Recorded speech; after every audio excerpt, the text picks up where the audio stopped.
Hey everyone, Ryan here from Bro Builds. Today I'll be installing a hidden wireless charger in my kitchen.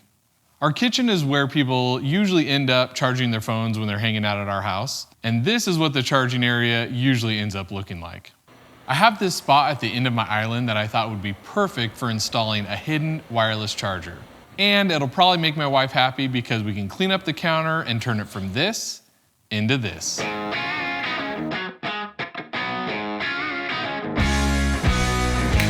First thing I need to do is measure the trim piece where I'm going to install the hidden wireless charger. Then it's time to head out to my workshop and use my awesome automatic workbench light.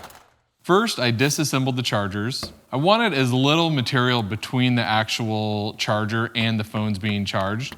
I knew distance was going to be my biggest problem, so getting that extra plastic out of the way was really important. So the first test with no wood was just fine, of course. The second test with my phone grip on there, it didn't want to charge at all. But after removing the grip, it worked great.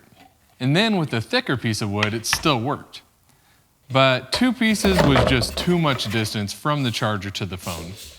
A lot of people use thick cases and different grips on their phones, so I decided to take my thin piece of plywood and route into it just a little bit to decrease the distance from the charger to the phone.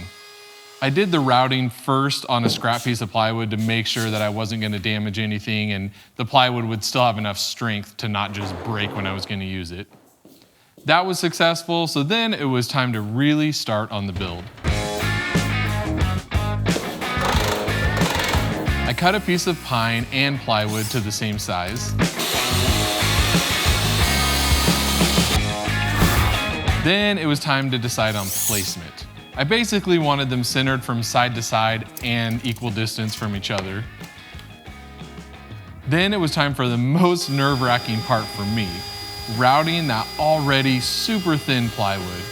My main concern is the long-term strength of such a thin piece of wood in such a high-use area in our house. I guess only time will tell if it's gonna hold up. I matched up the locations of the chargers to the pine board, marked out where I wanted the cords to go, and started routing. The pine will be routed all the way through to give me access to the wireless chargers in case of future problems. I glued the pieces of wood together with some wood glue, clamped them up, and let them sit overnight.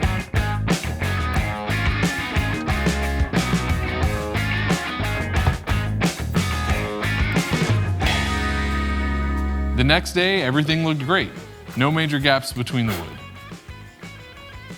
I temporarily glued the chargers in with just a couple spots of hot glue so I could take the whole thing in the house and test it out. And after letting my cat Scooter in the house, I placed the charger where it's gonna go. After clamping it in place, it was time for some testing. As expected, when I tried to charge with the grip installed, it didn't work. So I removed the case with the grip and it charged just fine.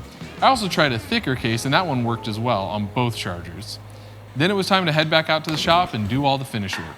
First, I used a whole bunch of hot glue to secure the chargers.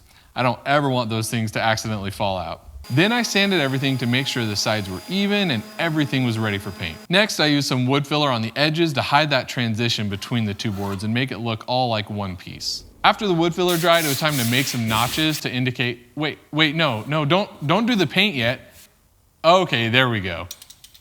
So what I want to do is some subtle indications to show where the chargers are. So I used my router to make a couple notches on each side. I sanded the notches a bit and then it was back to painting.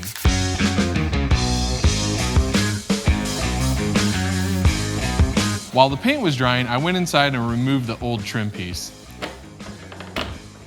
It came off super easily, which is great because I want to save it. You know, just in case. Then I installed an outlet with built-in USB connections so I wouldn't be using up all the outlets for the hidden chargers. I think it looks great. Now it's the moment I've been waiting for. It sits on there nice and level, no problems. I tested it before I actually nailed it in place to make sure everything was still working properly. Then I marked the cords for length and hot glued them in place. I centered up the wood and nailed it on. It stayed like this, slightly unfinished with those nail holes for a few weeks. Eventually, I filled the nail holes and gave it one more coat of paint. And this happened. Trust me, it looks even worse in person. I used a roller because I thought I would get a smoother finish, but turns out the roller had a bunch of hair and fuzz and all kinds of junk on it. So I had to resand it down. I tried hand sanding it first and that just wasn't cutting it. So I used my orbital palm sander and got a real good smooth finish on there. I bought some Floetrol to go in the paint to help give the trim a smoother finish. It actually turned out pretty good. After a couple coats of paint, we're all done. Now I have 2 hidden wireless chargers in my kitchen, and honestly, they work great. Thanks for watching, and we'll see you in the next one.